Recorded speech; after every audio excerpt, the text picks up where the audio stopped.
تبارک و تعالیٰ نے اپنے پیارے محبوب صلی اللہ علیہ وسلم کو غیب کی خبریں دیں اور ارشاد فرمایا یعتذرون الیکم اذا رجعتم الیہم قل لا تعتذروا لن نؤمن لکم۔ ارشاد فرمایا پیارے محبوب صلی اللہ علیہ وسلم جب آپ واپس مدینہ پاک پہنچیں گے تو یہ مدینہ کے منافق جو آپ کے ساتھ جنگ میں نہیں شامل ہوئے تھے یہ بڑے بہانے بنائیں گے، طرح طرح کے بہانے کریں گے۔ تو پیارے محبوب علیہ السلام لن نؤمن لک، آپ ان کو صاف ہی کہہ دینا لا تعتذروا، میں تمہارا عذر کوئی نہیں مانتا ہوں اور میں تمہاری بات پہ یقین نہیں کرتا ہوں۔ تو یہ غیب کی خبر اللہ تعالیٰ نے پہلے ہی پیارے مصطفیٰ کریم علیہ السلام کو عطا فرما دی۔ اب اس سے یہ بھی پتہ چلا کہ یہ بڑی اہم بات اس سے ثابت ہوتی ہے کہ نیکی کے کام میں اگر کوئی بندہ پیچھے رہ جاتا ہے اور پھر اس کے اوپر آگے وہ بہانے بنائے کہ میں کیا کرتا، میں نہیں کر سکا میرے حالات، حالانکہ وہ صاحب استطاعت ہوتا ہے، مثال کے طور پر تو زکوٰۃ ادا نہیں کرتا، تو جب اسے کہا جائے بھائی تم زکوٰۃ کیوں نہیں دیتے تو وہ آگے سے بہانے بنائے، تو یہ جو طریقہ کار ہے یہ منافقین کا طریقہ کار ہے کہ یہاں پر انہوں نے بہانے بنائے، جہاد میں جان بوجھ کے نہیں گئے، نیکی جو تھی وہ نہیں کی ہے تو اب بعد میں بہانے بنانے شروع کر دیے۔ تو یہاں پر اس لحاظ سے بھی یہ آیہ مقدسہ میں ایک طرف نبی اکرم صلی اللہ علیہ وسلم کو یہ اللہ تعالیٰ نے غیب کی خبریں دی اور خود بتا دیا، فرمایا قد نبانا اللہ من اخبارکم، کہ حضور نے فرمایا بے شک اللہ تعالیٰ نے مجھ کو یہ ساری تمہاری خبریں دے دی ہیں۔ آئیے آگے ان کی قسموں کا بھی ذکر آ رہا ہے کہ جو بڑی قسمیں اٹھا کے منافقین نے اپنی تسلی کروانے کی کوشش کی، تو یہ بھی پتہ چلا کہ یہ اتنی زیادہ قسمیں اٹھا کر اس انداز میں یقین دلانے کی کوشش کرنا یہ بھی منافقین کا طریقہ یہاں پر ذکر کیا گیا ہے۔ خالق و مالک اللہ رب العزت نے اس کے آگے پاک پروردگار نے یہاں پر ان حضور پاک علیہ السلام کے صحابہ جو مہاجرین اور انصار ہیں ان کا بھی ذکر فرمایا ہے اس انداز میں کہ فرمایا والسابقون الاولون من المہاجرین والانصار والذین اتبعوہم بإحسان رضی اللہ عنہم ورضوا عنہ۔ اب آئیے یہ سورۃ توبہ کی آیت نمبر 100 ہے اور اس میں بڑے خوبصورت انداز میں اس پہلے لفاظ بھی اگر غور کریں تو فرمایا وہ والسابقون الاولون، جو سب سے پہلے اگلے لوگ ہیں، جنہوں نے سب سے پہلے اسلام قبول کیا، جو پہلے لوگ ہیں، اول جو لوگ ہیں مسلمان، من المہاجرین، وہ مہاجرین ہیں جو ہجرت کرنے والے، جنہوں نے سب سے پہلے کلمہ پڑھا اور حضور پاک علیہ السلام کے ساتھ ہجرت فرمائی، اور ساتھ ہی ارشاد فرمایا والانصار، اور وہ انصار صحابہ جو مدینہ پاک میں جنہوں نے حضور پاک علیہ السلام اور مہاجرین کو پناہ دی اور انہوں نے مدد کی، ان دونوں گروہوں کا ذکر کرنے کے ساتھ ہی اللہ تعالیٰ نے تیسری جماعت کا ذکر کیا جو قیامت تک آنے والے ان کے پیروکار ہیں، اور ان کا ذکر اس انداز میں اگلے الفاظ میں فرمایا والذین اتبعوہم بإحسان، اور وہ لوگ کہ جنہوں نے ان کی پیروی کی، ان کی اتباع کی اور احسان کے ساتھ، بلائی کے ساتھ، جو انہوں کے نقش قدم پر چلنے والے ہیں، ان سب کے بارے میں اللہ کریم نے ارشاد فرمایا رضی اللہ عنہم ورضوا عنہ، کہ بے شک اللہ تعالیٰ ان پر راضی ہے اور وہ اللہ تعالیٰ پر راضی ہیں۔ یہاں سے ایک مسئلہ یہ بھی ثابت ہوا معزز سامعین کرام کہ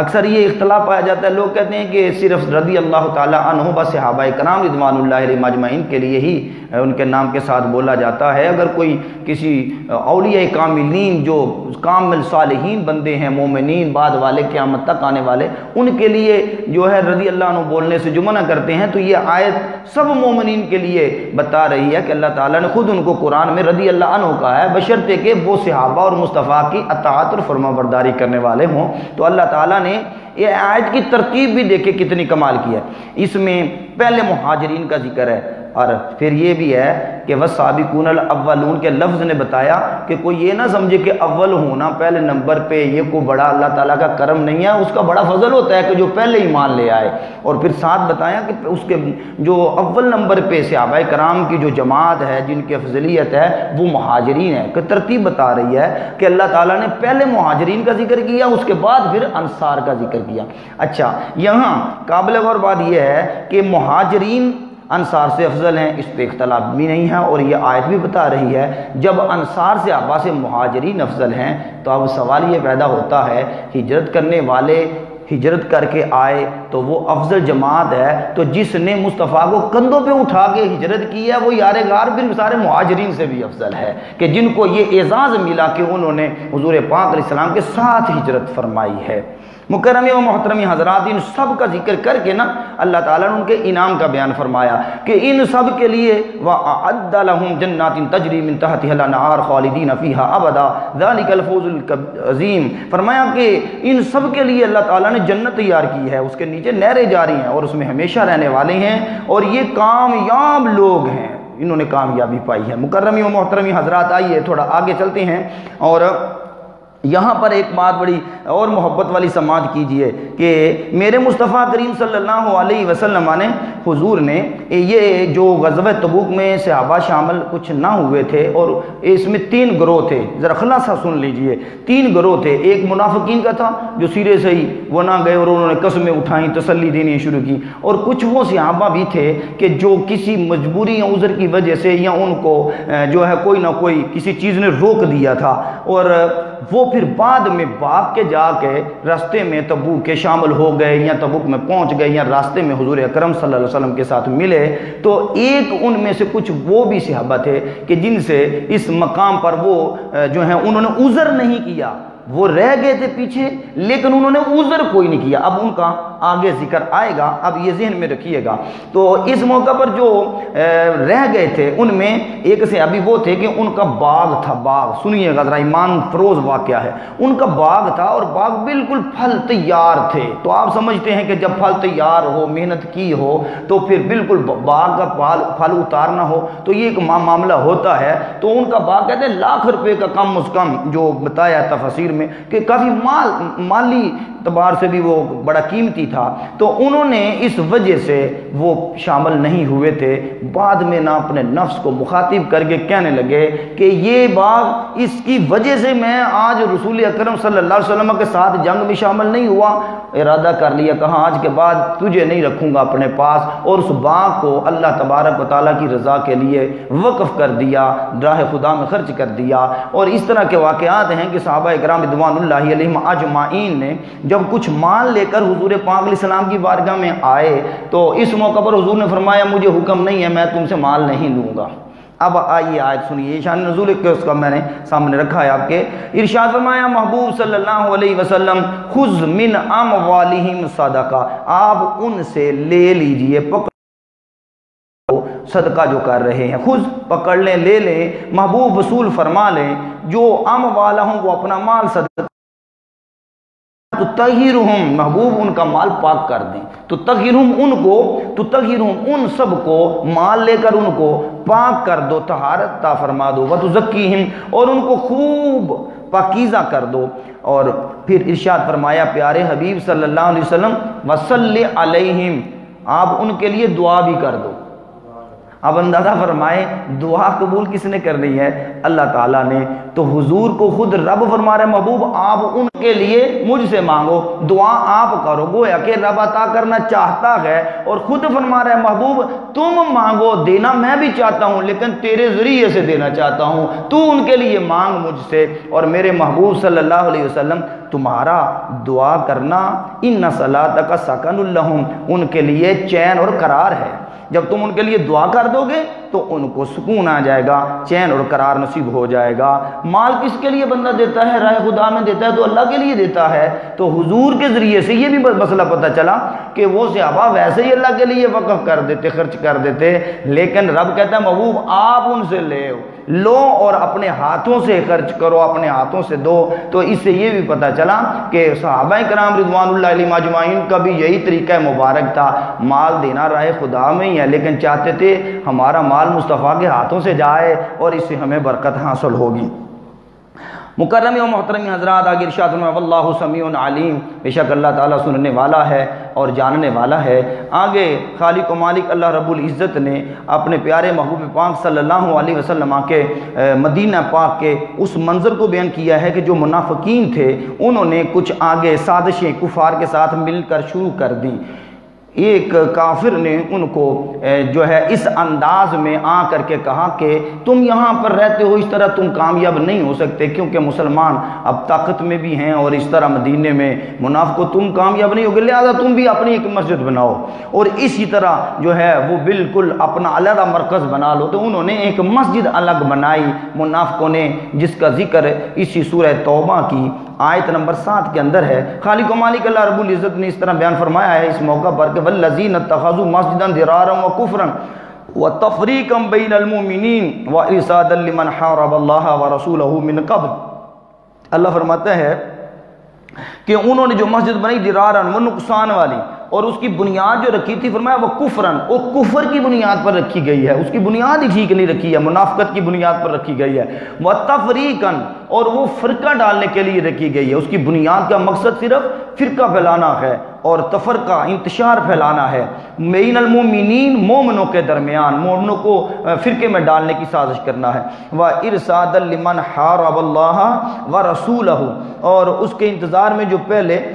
سے اللہ اور اس کے رسول کا مخالف ہے، یعنی یہ رسول کریم صلی اللہ علیہ وآلہ وسلم اور اللہ تبارک و تعالیٰ کے جو ہے وہ مخالفت میں مسجد بنائی گئی ہے۔ آگے ارشاد فرمایا اب ہوا یہ کہ حضور جانے لگے جب غزوہ تبوک کے لیے تو وہ منافق آ گئے، انہوں نے کہا کہ جی ہم نے بھی نا مسجد قباء کے ساتھ ہی نا قریب ہی ہم نے بھی ایک مسجد بنائی ہے، تو آپ ہماری مسجد کا نا پیارے محبوب آپ آ کے افتتاح کر دیں، کوئی ایک نماز پڑھ دیں، وہاں پر آ کے دعا کر دیں تو ہماری مسجد جو ہے اس کا افتتاح ہو جائے گا۔ تو میرے محبوب پاک علیہ السلام نے فرمایا میں تو غزوے پہ جا رہا ہوں، آتا ہوں نا پھر دیکھتا ہوں اس کا کیا کرنا ہے۔ تو یہاں پر اللہ تبارک و تعالیٰ نے ارشاد فرمایا محبوب یہ بڑی قسمیں اٹھا کے کہیں گے کہ ہم نے تو بس یہ بنائی جو ہے نا اس میں ہماری نیت خراب نہیں ہے، والا یحلفن ان اردنا الا الحسنى، ہم نے تو بس نیکی کے لیے بنائی ہے۔ محبوب دیکھو نا بوڑھے بھی نماز پڑھیں گے اور یہاں پر جو بیمار ہیں وہ بھی نماز پڑھیں گے، طوفان اور آندھی میں جو ہے وہ ہم بھی یہاں پر نماز پڑھ لیں گے، تو یہ بڑے بہانے ہی لے کر کے تو قسمیں اٹھا کے آپ کو کہیں گے، تو جبکہ یہ مسجد جو ہے اس کی بنیاد ٹھیک نہیں رکھی گئی، یہ تفرقہ ڈالنے کے لیے بنائی گئی، کیونکہ یہ باتیں ہوتی ہیں، لوگ کہتے ہیں یار مسجد ہی ہے وہاں پر بھی اذان ہوگی، وہاں پر بھی جناب والا لوگ ہے وہ نماز پڑھیں گے، تو یہ اچھا کام ہے، آپ کیوں روکتے ہو ان چیزوں سے؟ تو اللہ تعالیٰ نے واضح طور پر بتایا کہ مسجد ہو تو اس میں بنیادی طور پر یہ ضرور دیکھ لیں کہ وہ تفرقے کی بنیاد پہ تو نہیں رکھی گئی، انتشار پھیلانے کے لیے تو نہیں اس کی بنیاد رکھی گئی، اور وہاں پر جو ہے وہ اللہ رسول کی مخالفت میں تو اس کی بنیاد نہیں رکھی گئی۔ تو یہاں پر اس کا وہ پورا باب ہے کہ بعد میں پھر اللہ تبارک و تعالیٰ نے نبی اکرم صلی اللہ علیہ وسلم کو حکم فرما دیا کہ یہ مسجد جو ہے اس کو پھر حضور پاک علیہ السلام نے ختم کروا دیا، بلکہ صحابہ کو بھیجا، فرمایا جا کر جلا دو، اس کو آگ لگا دی گئی، اور مسجد کو آگ لگا کر کے یہاں تک کہ فرمایا اس کو روئی کا ڈھیر بنا دو کہ کچرا وہاں پر پھینکا جائے۔ حضرت عمر فاروق رضی اللہ تعالیٰ عنہ نے اپنے دور خلافت میں بڑی مسجدیں بنائی، لیکن جب اس پوائنٹ پہ آتے تو کہتے یہاں مسجد کبھی نہیں بناؤں گا۔ تو مکرمی و محترمی حضرات یہاں مسجد درار جو ہے اس کا بھی ذکر ہے۔ آگے خالق و مالک اللہ رب العزت نے مومنوں کو یہ ارشاد فرمایا ہے کہ ان اللہ اشتری من المؤمنین انفسهم واموالهم بان لهم الجنہ، مومنوں اب تمہارے ساتھ اللہ نے سودا کر لیا ہے اس بات کا کہ اللہ تعالیٰ نے تمہاری جانوں کو اور تمہارے مالوں کو خرید لیا ہے، اللہ تمہارا خریدار ہے، رب نے تمہارا مال بھی خرید لیا، تمہاری جان بھی خرید لی ہے، کس کے بدلے میں؟ بان لهم الجنہ، اللہ تعالیٰ نے جنت دے کر سودا کر لیا ہے۔ اب ہمارا دیکھیں قیمت کتنی ہے کہ رب نے اپنی جنت دی ہے اور جان تمہاری اور مال کو خرید لیا ہے، اب ہم نے بس سمجھ لیں کہ وہ ادا کرنی ہے، وہ قیمت ہم ادا کر چکے ہیں، یہ جان ہماری ہے ہی نہیں ہے، مال ہمارا ہی نہیں ہے، اب ہمیں چاہیے کہ ہم اپنے مال کو اپنی جان کو اللہ تبارک و تعالیٰ کی رضا کے لیے ہی خرچ کریں تاکہ اس کا جو بدلہ اللہ نے ہمیں دینا ہے جنت وہ حاصل کریں۔ تو یہ بھی بہت پیاری آیت ہے، یہ سورۃ توبہ کی 112 نمبر آیت ہے جس کے اندر اللہ تعالیٰ نے یہ مومن کی جان اور مال کی عظمت بیان فرمائی ہے۔ اب اگر کوئی اپنا مال بھی نہیں لگاتا، جان بھی نہیں لگاتا، تو پھر اس نے اپنا سودا جو رب نے اسے خود کیا ہے تو وہ سمجھ لیں کہ وہ اپنی مال اور جان کے بدلے جنت نہیں خرید رہا، تو جنت پھر اسی کو نصیب ہونی ہے جس نے اپنا مال بھی خرچ کرنا ہے، اپنی جان بھی اللہ رسول کی رضا کے لیے خرچ کرنی ہے۔ آگے مومن کی صفات بیان فرمائی ہیں اسی سورہ مبارکہ کی اگلی آیت ہے جس میں رب کریم نے ارشاد فرمایا مومن کی صفات یہ ہیں کہ الطائبون العابدون الحامدون السائحون الراکعون الساجدون الآمرون بالمعروف والناہون عن المنکر والحافظون لحدود اللہ وبشر المؤمنین. فرمایا مومن تو وہ ہیں پہلے نمبر پر الطائبون، توبہ کرنے والے. سبحان اللہ، یہ بھی بڑے کمال کی بات ہے کہ جتنی آگے عبادات کا ذکر آ رہا ہے سب سے پہلے ذکر کیا الطائبون، توبہ کرنے والے. کسی بزرگ سے کسی بندے نے یہ سوال کیا کہ بابا جی مجھے یہ تو بتائیں پڑھا کروں یا کہ الحمدللہ پڑھا کروں؟ تو بزرگوں نے بڑی کمال کی بات کی. فرمایا پہلے استغفر اللہ پڑھ لیا کر، بعد میں الحمدللہ. عرض کی بابا جی اس کی وجہ بھی ذرا بتا دینا، میں سمجھ جاؤں، ذرا آسان کر دیں. تو فرمانے لگے مجھے یہ بتا کہ جب کپڑا میلا ہوتا ہے تو اس پہ خوشبو لگاتے ہیں یا پہلے دھوتے ہیں؟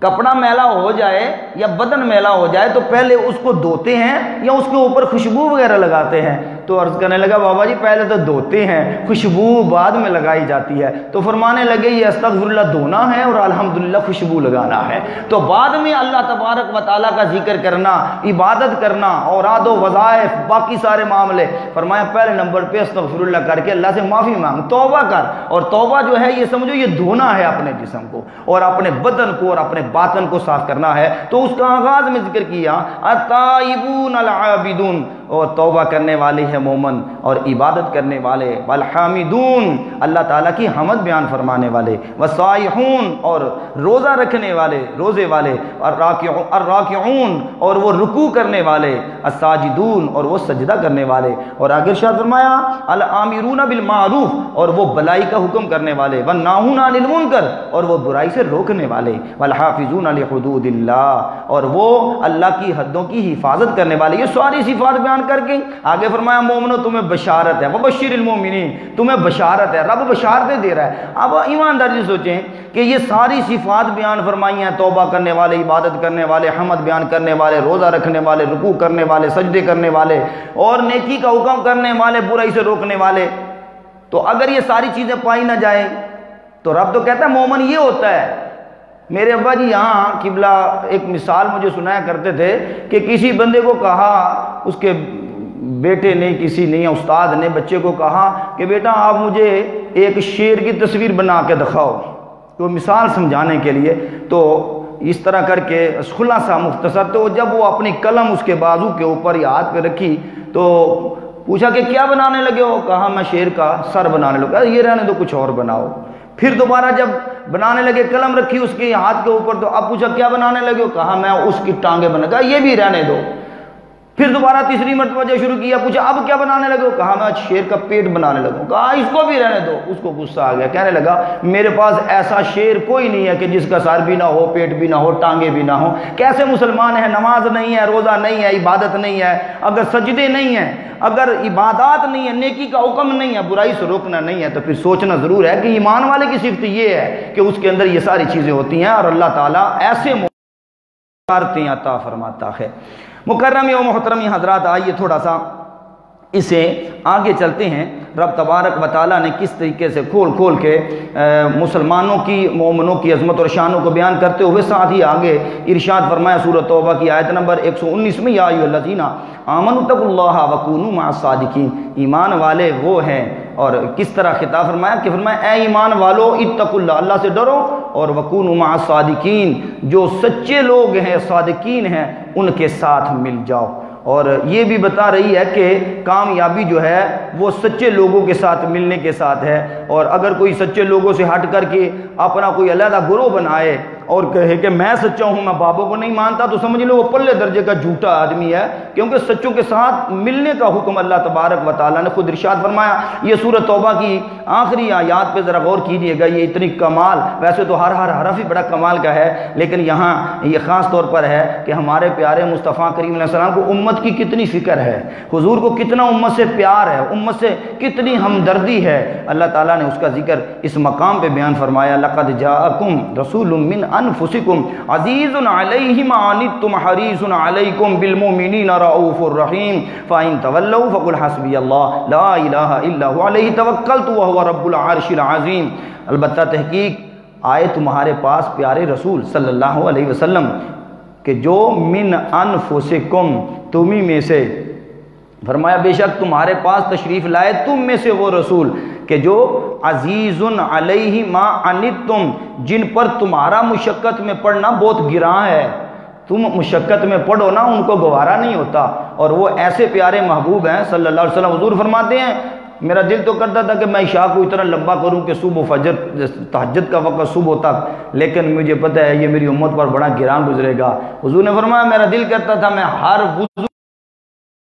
واجب کر دوں، لیکن میں سوچتا ہوں میری امت پر گراں ہوگا۔ حضور پاک علیہ السلام نے فرمایا جب میں نماز میں سجدہ جماعت میں لمبا کرتا ہوں تو پھر مجھے خیال ہوتا ہے میرے پیچھے بچوں کی آوازیں آتی ہیں تو میں مختصر کر دیتا ہوں۔ بے شمار ایسی روایات ہیں